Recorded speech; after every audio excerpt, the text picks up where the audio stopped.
Mistério, delicadeza e desconforto, essas 3 palavras definem a arte de Junji Ito. Ele consegue trazer uma coisa que falta muito para muitos jogos e filmes de terror atuais, que é tocar no medo que você tem, independente do medo que você tenha. Você tem medo da solidão? Medo de perder alguém? Medo de perder algo que você gosta? Medo da incerteza? Ele vai conseguir tocar nisso. O Junji Ito não precisa ficar criando um ambiente forçado para uma assombração ir lá e te assustar.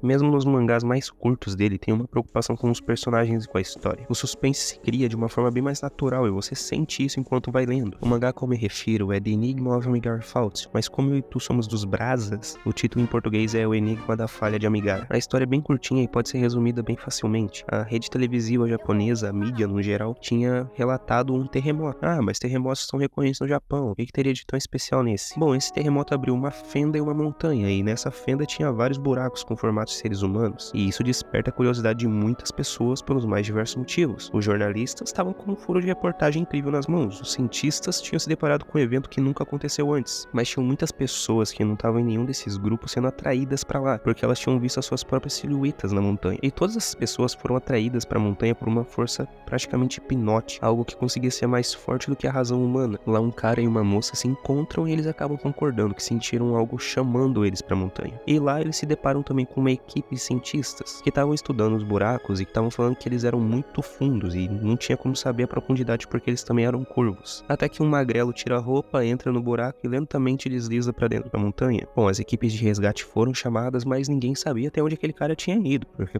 tinha sumido dentro do buraco. E no outro dia, mais pessoas começaram a entrar nos buracos, até que boa parte deles foram preenchidos. Alguns meses depois, um alpinista alerta a equipe de pesquisa sobre alguns buracos estranhos do outro lado da montanha. E quando essa equipe chega lá, eles falam, isso aqui não tem nada a ver com uma silhueta humana. Deve ser uma forma distorcida, alguma coisa assim. E quando os cientistas se aproximam do buraco, ele ouve um murmúrio, algo parecendo um gemido vindo de dentro do buraco. E quando ele olha, ele se depara com uma figura deformada que tinha alguns traços do que um dia pareceu ser humano. Não sei se tu se lembra na introdução do vídeo, eu tinha falado que o Junji Ito é um cara muito delicado em suas obras, e se tu não prestar atenção, provavelmente vai deixar passar alguns detalhes. Logo nas primeiras páginas, a gente já vê uma silhueta do tamanho de crianças, casualmente sendo misturadas com o resto ali dos adultos. E essa é a parte que me deixou um pouquinho mais pensativo, sabe? Quando eu tava lendo ali meio de primeiro, eu pensei, por que não foi dado foco pra isso? Elas estão lá, no fundo, de forma despretensiosa. E uma vez que você percebe eles, é uma outra camada de mistério. Esse japonês safado é um mestre, não apenas em te deixar desconfortável com umas abominações ali meio deformadas, e com quão reflexiva essa porra pode se tornar, mas também te deixa pensativo em relação a esses detalhes idiotas que não tem nem ligação com a trama. Obviamente a história em si não é assustadora, não é como se tu fosse ter um pesadelo com esse mangá, mas o verdadeiro terror por trás dessa obra fica escondido na delicadeza. Esses moldes na montanha não significam algo superficial, eles se referem ao quanto o ser humano aceita ser moldado para se adequar a algo. Na história, os personagens sentem um chamado irresistível pros buracos, buscando uma resposta fora de si mesmos. Você pode ver isso facilmente na vida real, cara, a todo momento. Em vez de se valorizarem as suas próprias opiniões e visões de mundo, muitas pessoas buscam validação e aceitação dos outros. Algumas pessoas fazem de tudo para serem aceitas em algum grupo, e às vezes essa pessoa,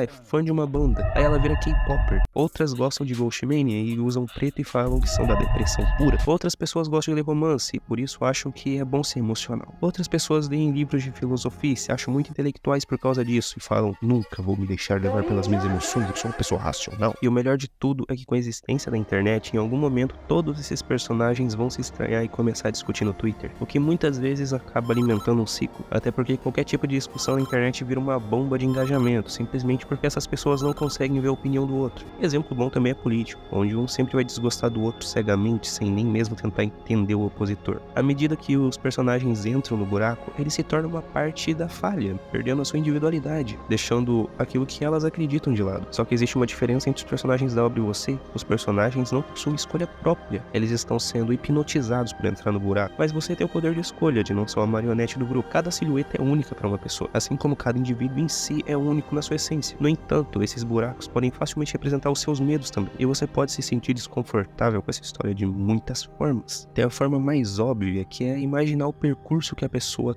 tem da entrada até a saída do buraco. A ideia de que você vai lentamente sendo retorcido, sentindo uma dor extrema e ao mesmo tempo estando vivo. E ao mesmo tempo você não consegue se mexer, você tá em um ambiente escuro, claustrofóbico, frio. Eu não sei pra você, mas assim, Isso no mínimo me dá um pouquinho de cagaço, de imaginar tá lá dentro. E não é como se tivesse apenas uma interpretação pra esses buracos. Existe outro lado do horror, não mostrado no mangá. A história pode ser uma interpretação direta das vozes do abismo, aquilo que te puxa quando você tá triste. Também pode ser interpretado como um comentário social, digamos assim. A pessoa que quer se conformar com todos os outros e se perde por causa disso. Também pode ser um comentário sobre vício em drogas e como um vício irracional pode levar a mudanças drásticas, desastrosas pra tua vida. Uma substância que literalmente te controla. Também pode ter um tom mais religioso. Os humanos são desprovidos do livre-arbítrio e inevitavelmente caem sob a falsa sensação de segurança e eles lentamente vão sendo levados pelo instinto humano, que é muito maior que as suas decisões racionais. Existe até uma implicação moral de pré-determinação, o conceito de você se perder para virar uma engrenagem naquele sistema. E também tem a estranheza de não ter uma rachadura na montanha com a tua silhueta. Imagina, você tá em um grupo e todos os outros encontraram a sua silhueta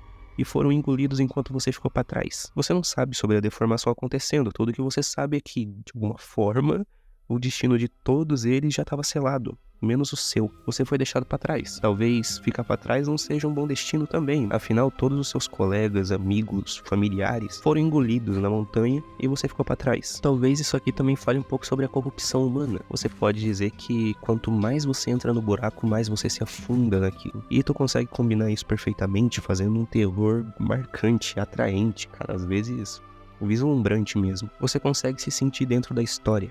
E isso é o que faz com que tudo aquilo fique mais assustador.